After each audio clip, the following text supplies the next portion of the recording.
Bismillahirrahmanirrahim. Assalamualaikum warahmatullahi wabarakatuh.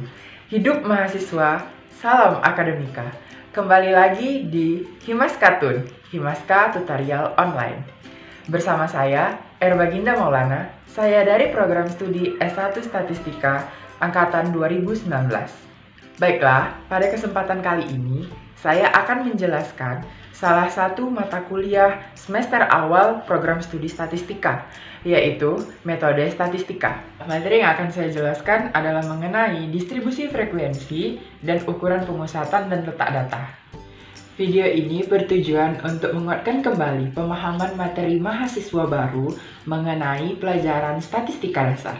Dikarenakan saya tidak memiliki papan di sini, maka saya akan menuliskannya di dalam kertas. Maka check it out. Baiklah, di sini saya akan menjelaskan tentang mata kuliah metode statistika. Di sini saya menggunakan buku dengan judul Statistika dan Probabilitas oleh Budiono dan Wayan Koster.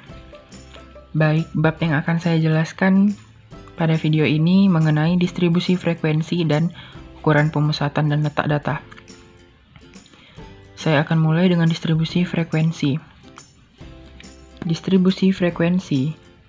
Ketika kita mendengar distribusi frekuensi, itu saat kita memiliki beberapa buah data dan kita disuruh untuk membuat tabel distribusi frekuensinya. Maka langkah yang harus kita lakukan adalah yang pertama, menentukan range dengan cara mengurangkan nilai maksimum data dengan nilai minimum data. Selanjutnya kita menentukan banyak kelas atau K dengan rumus 1 ditambah 3,3 log N, di mana N merupakan jumlah data. Selanjutnya kita menentukan lebar kelas atau C dengan cara membagikan nilai R dengan nilai K. Lalu kita menentukan batas kelas. Batas kelas terdiri dari dua, batas bawah dan batas atas. Batas bawah dengan cara mengurangkan nilai dengan 0,5. Sementara batas atas dengan menambahkan nilai dengan 0,5. Selanjutnya kita menentukan nilai tengah kelas dengan cara menambahkan nilai maksimal kelas dan nilai minimal kelas dan dibagi dengan 2. Selanjutnya kita menentukan frekuensi kumulatif dan frekuensi relatif. Baik, selanjutnya kita masuk ke contoh soalnya. Baik, di sini saya memiliki contoh data nilai ulangan berjumlah 20 buah. Kita akan membuat tabel distribusi frekuensinya sesuai dengan langkah-langkah tadi. Yang pertama kita menentukan range-nya. Terlihat di sini di datanya, angka terbesar di data tersebut adalah angka 100 dan angka terkecil adalah 40. Baiklah, selanjutnya kita menentukan banyak kelas. Jumlah data nilai ulangan tersebut sebanyak 20 buah. Maka kita masukkan ke rumus 1 tambah 3,3 log 20. Itu sama dengan 5,29 atau dibulatkan sama dengan 5 atau 6. Maka kita punya banyak kelas sebanyak 5 atau 6 kelas. Selanjutnya kita menentukan lebar kelas dengan cara membagi range dengan banyak kelas. Dan kita dapatkan lebar kelasnya adalah 12. Selanjutnya kita membuat tabel distribusi frekuensi. Nah, terlihat di sini kita sudah memiliki interval kelasnya melalui banyak kelas dan lebar kelas yang sudah kita dapatkan. Nah, di sini ada 6 kelas. Jika 5 kelas, maka itu data dengan nilai terbesar tidak akan masuk ke dalam kelas, maka saya menggunakan sebanyak 6 kelas. Selanjutnya saya sudah menghitung frekuensi dari tiap kelas, kemudian turus, kemudian nilai tengah dengan cara menambah nilai maksimum dan nilai minimum kemudian dibagi dengan 2. Kemudian saya menentukan batas kelas dengan cara mengurangi nilai minimum kelas dengan 0,5 dan menambahkan nilai maksimal kelas dengan 0,5. Kemudian ini adalah frekuensi kumulatif, di mana frekuensi kumulatif merupakan penambahan frekuensi dari kelas sebelumnya. Jadi seperti di kelas pertama itu frekuensinya 1, kelas 2 frekuensinya 4, maka 1 tambah 4 sama dengan 5. Begitu seterusnya sampai kelas terakhir. Frekuensi relatif didapat dari frekuensi kelas dibagi dengan sigma frekuensi, kemudian dikali dengan 100%. Baiklah, di sini saya akan menunjukkan perbedaan bentuk histogram, poligon, dan ogive. Nah, pada histogram itu pada gambar pertama di sebelah kiri, nah kita memerlukan batas kelas. Terlihat di titik yang sebelah sini, ini merupakan batas untuk batang yang pertama, ini merupakan kelas pertama. Dan di sebelah sini, titik pertama merupakan batas bawah kelas, dan ini merupakan batas atas kelasnya. Nah, untuk batang yang kedua, ini merupakan kelas kedua. Batas atas kelas pertama itu merupakan batas bawah kelas kedua. Nah, begitu seterusnya. Lanjut, kemudian ini merupakan gambar poligon.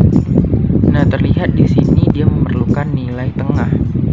Nah, kita ambil contoh dari histogram tadi. Jika ini adalah kelas pertama, maka nilai minimum kelas, ini nilai minimum kelas dan ini nilai maksimum kelas. Ditambahkan lalu dibagi 2 untuk mendapatkan nilai tengahnya. Dan ini merupakan nilai tengah kelas tersebut. Ini merupakan nilai tengah tiap kelas.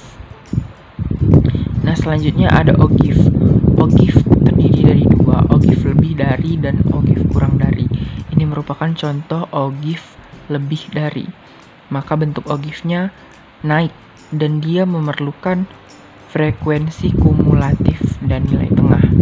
Jadi di bawah merupakan nilai tengah kelasnya dan di sini merupakan frekuensi kumulatifnya, maka ogive tersebut akan bergerak naik. Jika ogive kurang dari, maka ogive akan dimulai dari sini, puncak ogive akan dimulai dari sini dan bergerak turun. Oke, selanjutnya kita masuk ke ukuran pemusatan dan letak data. Di sini ada 2 bentuk rumus, yaitu untuk data tunggal dan untuk data berkelompok. Kita mulai dari data tunggal. Nah, di sini untuk data tunggal dan data kelompok, ukuran pemusatan data itu sama, hanya bentuk rumusnya saja yang berbeda. Ada mean, median, modus, kuartil, desil, dan persentil. Untuk data tunggal, rumus mean sama dengan sigma X per N. Untuk median ganjil itu merupakan nilai tengah ke I. Maksudnya setelah kita mengurutkan data yang kita punya, kita mencari nilai tengahnya. Kemudian untuk median genap, itu sama dengan nilai tengah ke I ditambah nilai tengah ke I tambah 1 bagi 2. Setelah kita mengurutkan data yang kita miliki, kita mencari nilai tengah dari data tersebut. Jika dia genap, pasti terdapat 2 angka di tengah. Itu kita tambahkan kemudian bagi 2. Nah, untuk modus, itu nilai modus didapat dari nilai yang sering muncul atau data dengan frekuensi terbanyak. Kemudian ada kuartil, desil, dan persentil. Di sini saya akan lebih fokus kepada rumus data berkelompok. Untuk rumus meannya sama dengan sigma fx per sigma f. Jumlah hasil kali dari frekuensi kelas dengan nilai tengah kelas dibagi dengan jumlah frekuensi. Kemudian median itu sama dengan L0 ditambah C dikali N bagi 2 dikurang F besar per F kecil. L0 merupakan batas bawah kelas, C lebar kelas, N jumlah data, F besar frekuensi kumulatif sebelum data, F kecil frekuensi kelas.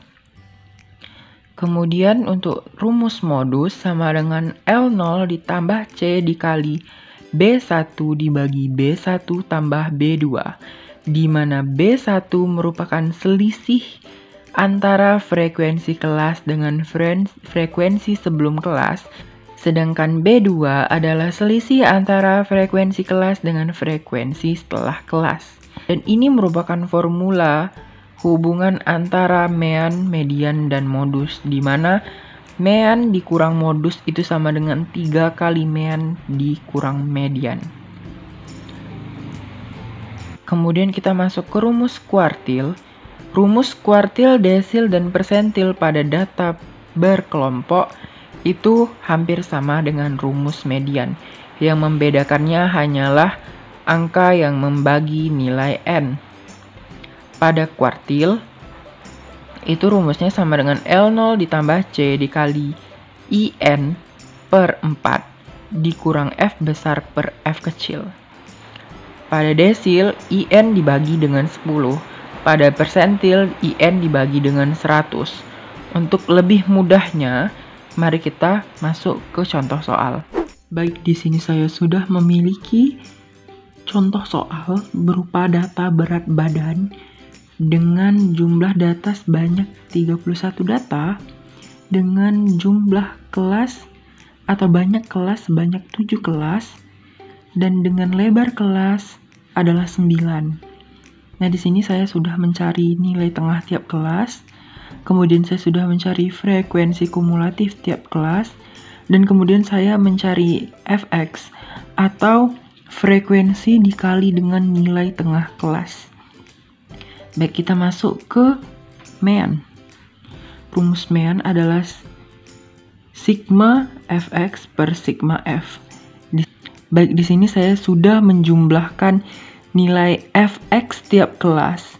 Maka di sini kita langsung masukkan dan kita bagi dengan jumlah data, yaitu 31, dan didapat nilai mean 146,96. Baik, selanjutnya kita masuk ke median. Di sini kita bagi terlebih dahulu jumlah datanya dengan 2. 31 dibagi 2 sama dengan 15,5, dan di sini kita mencari kelas yang akan kita pakai. Kita melihat dari frekuensi kumulatifnya.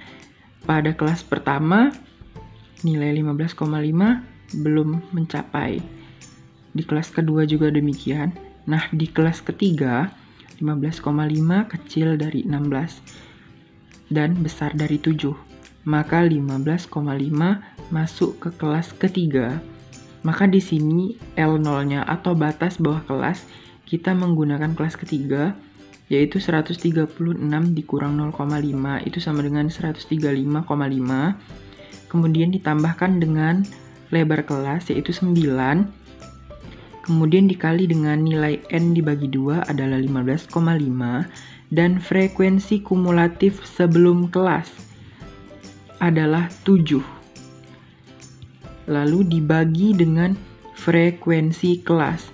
Di sini frekuensi kelas adalah 9, maka didapatkan hasil median adalah 144. Selanjutnya kita mencari nilai modus dengan rumus L0 ditambah C dikali B1 dibagi B1 tambah B2. Cara kita menentukan kelas modus adalah dengan melihat dari frekuensi kelas. Frekuensi kelas terbesar itu ada pada kelas nomor 3 dengan frekuensi 9. Dan kelasnya sama dengan nilai median yang tadi. Maka kita gunakan L0-nya sama dengan median, 136 dikurang sama dengan 0,5, maka 135,5. Ditambah 9, kemudian B1 merupakan selisih frekuensi kelas dengan kelas sebelumnya. 9 dikurang 5 itu sama dengan 4. Kemudian B2 merupakan selisih frekuensi kelas dengan kelas setelahnya. 9 kurang 5 juga 4, dan kita dapatkan nilai modus adalah 140. Selanjutnya kita mencari nilai kuartil. Di sini saya ingin mencari nilai kuartil ketiga.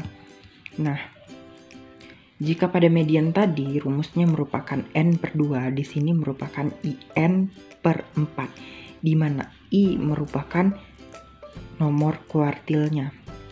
Karena di sini kita akan mencari kuartil ketiga, maka 3 dikali dengan N, yaitu 31, dibagi dengan 4, maka kita dapatkan nilainya adalah 23,25. Dan kemudian kita kembali lagi pada frekuensi kumulatif dan kita mencari nilai 23,25 berada pada interval yang mana. Nah, di sini 23,25 kecil dari 25, besar dari 21. Maka kelas kuartil ketiga berada pada kelas kelima. Maka L0-nya adalah 154 dikurang dengan 0,5, yaitu 153,5 ditambah 9 dikali 23,25, dan tadi pada kelas kelima frekuensi kumulatif sebelum kelas adalah 21 dan frekuensi kelas kelima adalah 4, dan kita dapatkan nilai kuartil ketiga adalah 158,5625. Selanjutnya kita mencari nilai desil. Di sini kita akan mencari nilai desil ke-7. Sebelumnya kita harus mencari terlebih dahulu nilai IN bagi 10. Di sini I merupakan 7 dikali 31, yaitu jumlah data dibagi dengan 10, didapatkan nilai 21,7. Di sini kita melihat keberadaan kelas desil 7 itu berada pada kelas yang sama dengan kuartil 3 tadi, yaitu di kelas kelima. Karena 21,7 itu lebih besar dari 21 dan lebih kecil dari 25. Maka langsung masuk ke rumusnya. 154 dikurang 0,5 yaitu 153,5 ditambah 9. Kemudian 21,7 itu dikurangi dengan frekuensi sebelum kelas yaitu 21. Dan frekuensi kelas kelima adalah 4. Maka nilai desil 7 adalah 155,075. Nah, yang terakhir kita mencari persentil. Persentil yang akan kita cari adalah persentil 85. Jadi kita masuk ke rumus.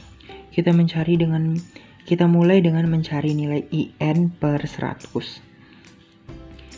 I-nya adalah 85 dikali 31 dibagi 100 menghasilkan nilai 26,35. Di sini kita lihat di frekuensi kumulatif nilai 26,35 itu lebih besar dari 25 dan lebih kecil dari 29.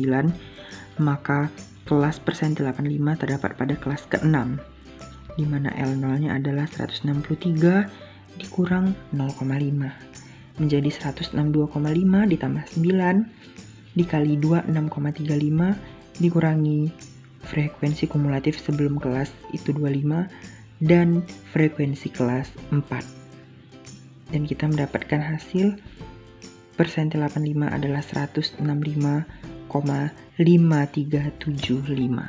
Nah, bagaimana setelah melihat tayangan video tadi? Apakah sudah mulai teringat kembali pelajaran-pelajarannya ketika masih SMA? Nah, bagi kamu yang suka dengan video ini, jangan lupa like dan kamu harus subscribe channel Himaska sekarang juga. Dan jangan lupa share ke teman-teman kamu untuk saling berbagi ilmu. Sekian tayangan pada hari ini, terima kasih sudah menonton. Sampai jumpa di Himaskatun selanjutnya bersama anggota divisi PPA lainnya. Assalamualaikum warahmatullahi wabarakatuh. Jangan lupa like, comment, and subscribe. Serta share video ini sebanyak-banyaknya agar YouTube Himaska lebih baik lagi ke depannya. Sampai jumpa di video selanjutnya.